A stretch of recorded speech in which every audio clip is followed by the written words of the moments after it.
NCOIC, OIC. So you have your safeties out there. You have all these different safety programs that are right. in place for that. But when you deploy, you don't have that.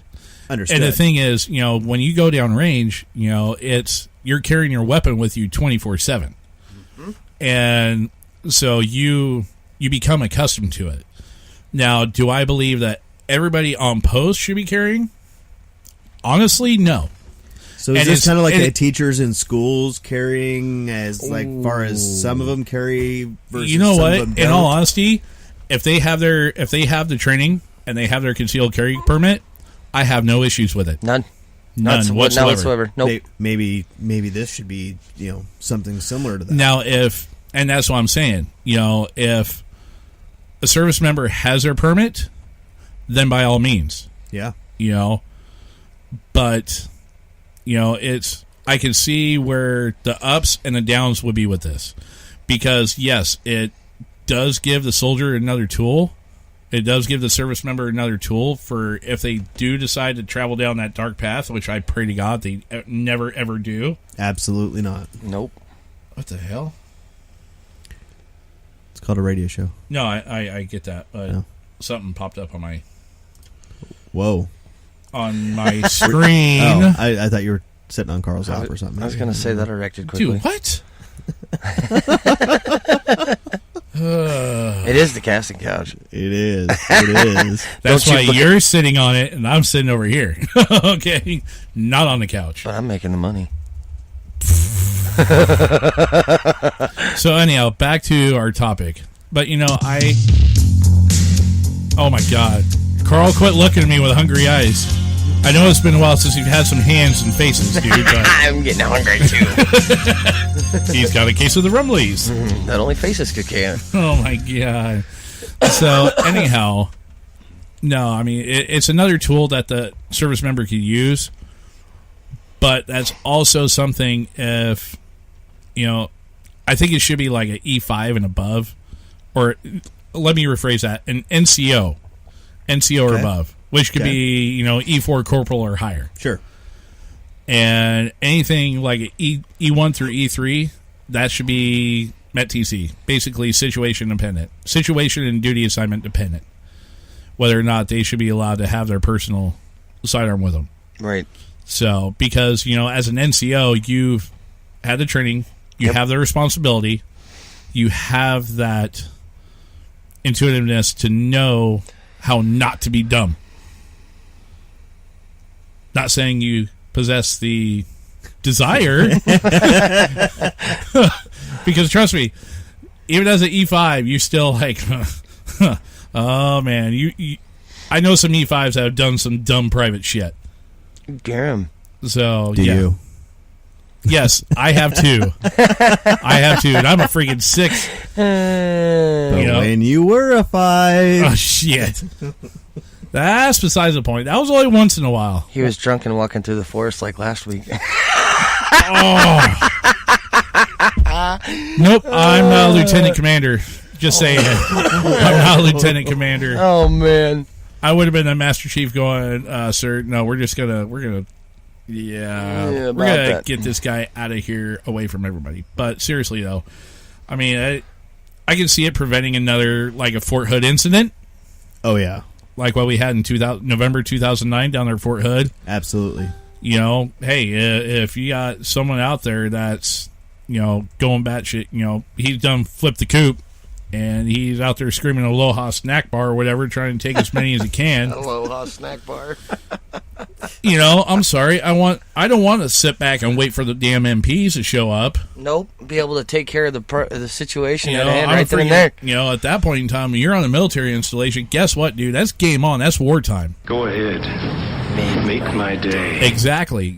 I don't care. It's exactly what it is, dude. It then becomes a combat situation. You're a soldier in a combat situation, and you have no firearm with you. That's bad juju right there. Mm-hmm. That's bad juju. So, I would be... Aaron says, I don't know. I knew some pretty dipshit NCOs. Which, yeah, we all do. I know Aaron had his fair share. We were serving together. So, speaking of serving together and NCOs. Aaron, I don't know if you heard the news yet. I don't want to freaking drop this bomb, but I will say this. Those of us here at Backwoods Veterans and BV Nation Radio, our thoughts and prayers go out to the Robert Black family, Staff Sergeant retired, United States Marine Corps and U.S. Army National Guard here out of Oregon. He passed away here a couple days ago from sudden kidney and liver failure. Jeez. So, yeah, he was a very, very huge advocate for veterans. He worked tirelessly with the Oregon City VFW post number 1324, which is also a post I'm a member of. So, you know, our hearts go out to that family. Man, that's... So, lost a good man here the other day. So... Yeah, it's hard to hear that. Yeah. Yep. So, moving on. Was that what your buddy was calling about the other day when we were working here in the studio? Yeah. Oh, okay. Yeah. Gotcha. So, yep. Yeah. Just want to give a quick shout out to the family and all our fellow brothers and sisters in arms that served with him. You know, he was one of the good ones. Sad to see him go. So, couldn't have happened to a better guy either. Yeah. So one of my favorite memories of that dude though was so in 2008. Aaron, I know, remembers this one because he was in Robert's platoon. Mm-hmm. Robert Black was his platoon sergeant at the time, and we're down at Gowan Field, Idaho. We're out Orchard training area and everything. We're going through a big XCTC exercise before we deployed to Iraq in 2009, and there was like almost a week stretch, 5 to 7 days straight, where every morning at 0530, reconnaissance and security platoon will be out back behind the sleep tent. And you hear the generators and everything else going. All of a sudden, you hear the entire platoon. You hear Robert Black sound off with "Platoon, attention!" The whole goddamn platoon. Don't shit in the shower. What the fuck? Wake up at 5:30. You hear that? It's like, well, no shit, dummy. I don't want to know. Shitter was full. Yeah, shitter was full, Clark. So you decided to use the shower. Oh man. Yeah. So no, he's a classic dude. Very classic dude. I remember too. This last December, when Mariah and I went to our battalion's dining out, and we had it at the Oregon City Elks Lodge. And you remember it? Vaguely. Okay, just checking. Well, I remember the party itself. The after party, still kind of blurry. Still kind of fuzzy. Wasn't that your karaoke night we talked about a couple weeks ago? The karaoke night? No, it wasn't the karaoke night, but yes, there was a karaoke night. Yeah, where I was doing Foreigner. Yeah, that was the same night. Yeah, okay. So, but anyhow, so Robert was there. He was there as a rep for our VFW post. And he was trying to get people signed up and everything else and whatnot. You know, he wasn't pushing the envelope, but, you know, it's cool because our VFW post actually adopted our company as a, what the fuck? You two are just like, pointing at each other, dude. Can you hear it? No, I couldn't hear it. Squirrel moment, dude. Yeah, apparently. Keep going. So, but anyhow, so one of the things that he was handing out, he was actually handing out these 20 millimeter rounds, dummied out freaking 20 millimeter rounds, same rounds that they use for the damn for the A10s. Why? Because it was like a gift. Oh, okay. For trying to help people get interested in VFW and people that actually spend time downrange. He would. Whoop, my bad. I didn't do it. Wasn't. I smacked the mic cord. At least I'm not taking a spring this week. Don't do it, Carl. But Mariah and I each got one. Nice. So we got a pair of them, and we actually have them set up in our dining room. There you go. And stuff, you know, just kind of like a little memento from that night. But now since we lost him, that's kind of a memento for him. Right. So nice. He was a good dude, man. Miss that guy. So he's definitely gonna be missed. So anyhow, we are almost, well, actually, shit, we're about quarter till now, 8:43. So, with that being said, we're going to go ahead and give a quick 15 seconds of fame over to our sponsors. Give them their moment. Hey, Bulldog here. I realize that you have plenty of options when it comes to veteran apparel, but the only way you're going to truly know which one you like and which one feels best for you is if you check them all out. So I'm asking you, go to ThreatCon5clothing.com and check out our wide variety of hats, hoodies, stickers, and of course t-shirts. That's www.threatcon5clothing.com. American made, combat veteran approved. And don't forget, wear the grenade.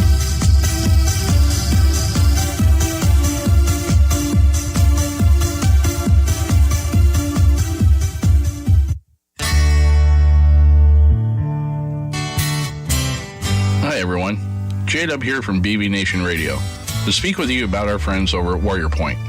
Warrior Point is a nonprofit organization focused on bringing veterans together to help service members from all branches in all areas of service to help rebuild the camaraderie forged between service members during their time in the military. And Warrior Point strives to accomplish their mission just like you do during your time of service. There's no fees to join, and it's 100% free. So log on to warriorpoint.org and become one of the uncommon few. Why does it always take the hard times to get people back together again? But I believe in America. I believe in America. One nation under God, still proud and strong. All right. Thank you again to our sponsors over there at warriorpoint.org as well as ThreatCon5 Clothing. Thank you guys very much. So we're just going to go ahead and jump right on into it now for our Dummy of the Week. I'll spell it for you. D-U-M-M-Y. Shut up, dummy. You big dummy. For every man, there's a woman. And for every dummy, there's a dummy. Dummy. And now, your Dummy of the Week on BB Nation Radio. All right. So we did have one news story lined up for our Dummy of the Week that we actually talked about during pre-production here earlier in the week. However, like we talked about earlier in the show, Carl, his experience that he had last night. Yes, it actually made the news, and with the shit that went down, we could not help but make this our Dummy of the Week. I mean, the end result is a sad result because somebody did lose their life in it, but... And my sincerest apologies to the family. Right. I apologize, but this is just, oh man, I don't understand. We kind of have, we couldn't help but put this one in that position, so. Absolutely. Normally I cover the story for Dummy of the Week, but this week, oh no. Carl, this is all you, brother. You want me to read the one that they have up there, or you want me to tell you my side of it first? Go ahead and read the story first, and then after that, go ahead and tell your side of the story. Oh, man. Gladstone, Oregon. A call about a possible drunk driver turned into a police chase that ended in a fiery crash in the middle of Gladstone neighborhood Saturday night. Justin, drop your mic just a little bit so I can see, would you? Is that better? Much better. All right. Officers responded to, according to a news release, and an ordeal stated around 9:45 when the police received a phone call about a possible drunk driver to pull in. He was pulling people over in the park, basically. I wonder who called that in. Dude, look, man. Carl, you all right? You're having a hell of a time reading this story. I am having a hard time because I'm so on the fence about this. All right. Well, I'll go ahead and read the rest of the story. According to a news release, the ordeal started around 9:45 p.m. read that part.